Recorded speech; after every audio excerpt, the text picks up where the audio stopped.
Hi குட்டீஸ், இன்று நம்ம எல்லோருக்கும் ரொம்ப பிடிச்ச தெனாலிராமன் கதையை கேட்க போகிறோம். இந்த கதையில் ஒரு சின்ன குச்சி எப்படி ஒரு பெரிய ரகசியத்தை வெளிப்படுத்துச்சுன்னு தெரியுமா? வாங்க கதைக்குள் போகலாம். விஜயநகர பேரரசின் காலை பொழுது பறவைகளின் சத்தம், அரண்மனை முரசின் ஓசை என தொடங்குகிறது. மன்னர் கிருஷ்ணதேவராயர் அன்று ஒரு முக்கியமான விழாவிற்கு தயாராகிறார். அவர் தனது ஆபரண பெட்டியை திறக்கிறார். அதில் அவருக்கு மிகவும் பிடித்த விலை மதிப்பற்ற மாணிக்க மோதிரம் காணவில்லை. அது சாதாரண மோதிரம் அல்ல, அவரது முன்னோர்கள் அவருக்கு பரிசளித்தது. மன்னர் ஆவேசமாக, காவலர்களே, எனது அரை காவலர்களையும் நேற்று இரவு பணிபுரிந்த 8 பணியாளர்களையும் உடனே அழைத்து வாருங்கள், என் மோதிரம் எங்கே என்று கூறினார். அரண்மனை முழுக்க தேடியும் மோதிரம் கிடைக்கவில்லை. அந்த 8 பணியாளர்களும் பயத்தில் நடுங்கியபடியே வந்து நின்றார்கள். ஒவ்வொருவரும், நான் எடுக்கவில்லை மன்னா, நான் எடுக்கவில்லை மன்னா என்று சத்தியம் செய்தார்கள். மன்னர் குழப்பமடைந்து தெனாலிராமனை அழைக்கிறார். தெனாலிராமன் அமைதியாக உள்ளே வருகிறார். அவர் அந்த 8 பணியாளர்களின் முகத்தையும் கூர்ந்து கவனிக்கிறார். ஒருவன் மட்டும் தரையை பார்த்தபடி கைகளை பிசைந்து கொண்டு வியர்த்து போய் நிற்பதை அவர் கவனிக்கிறார்.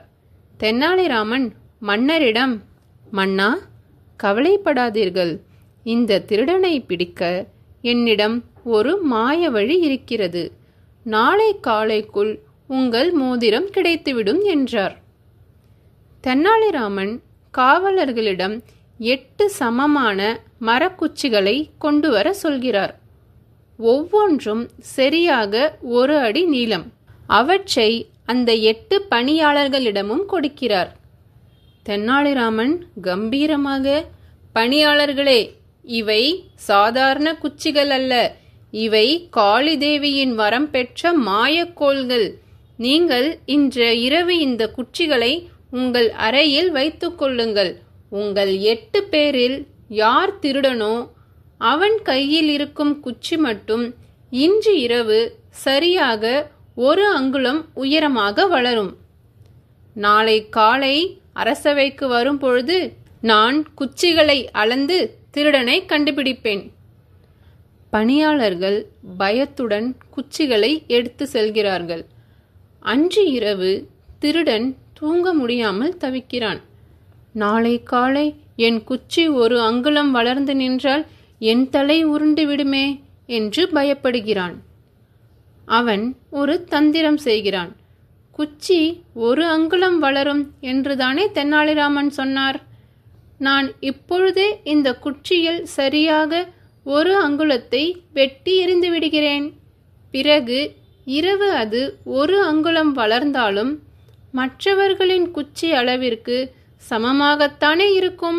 நானும் தப்பித்து விடுவேன் என்று நினைத்து ஒரு கத்தியால் குச்சியின் நுனியை வெட்டி எறிகிறான். மறுநாள் காலை அரசவை கூடுகிறது. 8 பணியாளர்களும் வரிசையாக நிற்கிறார்கள். தெனாலிராமன் ஒவ்வொருவரிடமும் சென்று குச்சிகளை வாங்கி அளக்கிறார். 7 குச்சிகள் ஒரே அளவில் இருக்கின்றன. ஆனால் ஒரு பணியாளரின் குச்சி மற்றும் மற்றவர்களை விட 1 அங்குலம் குறைவாக இருக்கிறது. தெனாலிராமன் சத்தமாக சிரித்து, மன்னா, இதோ திருடன். உண்மையில் இந்த குச்சிகள் மாய குச்சிகள் அல்ல, வெறும் சாதாரண மரக்குச்சிகள்தான். அவை வளராது. ஆனால் திருடன் பயத்தில் குச்சி வளர்ந்துவிடும் என்று நினைத்து 1 அங்குலத்தை வெட்டிவிட்டான் பாருங்கள். இவன் குச்சி மற்றவர்களை விட குட்டையாக இருக்கிறது. மன்னர் வியந்து திருடனை தண்டிக்கிறார். மோதிரம் திரும்ப கிடைக்கிறது.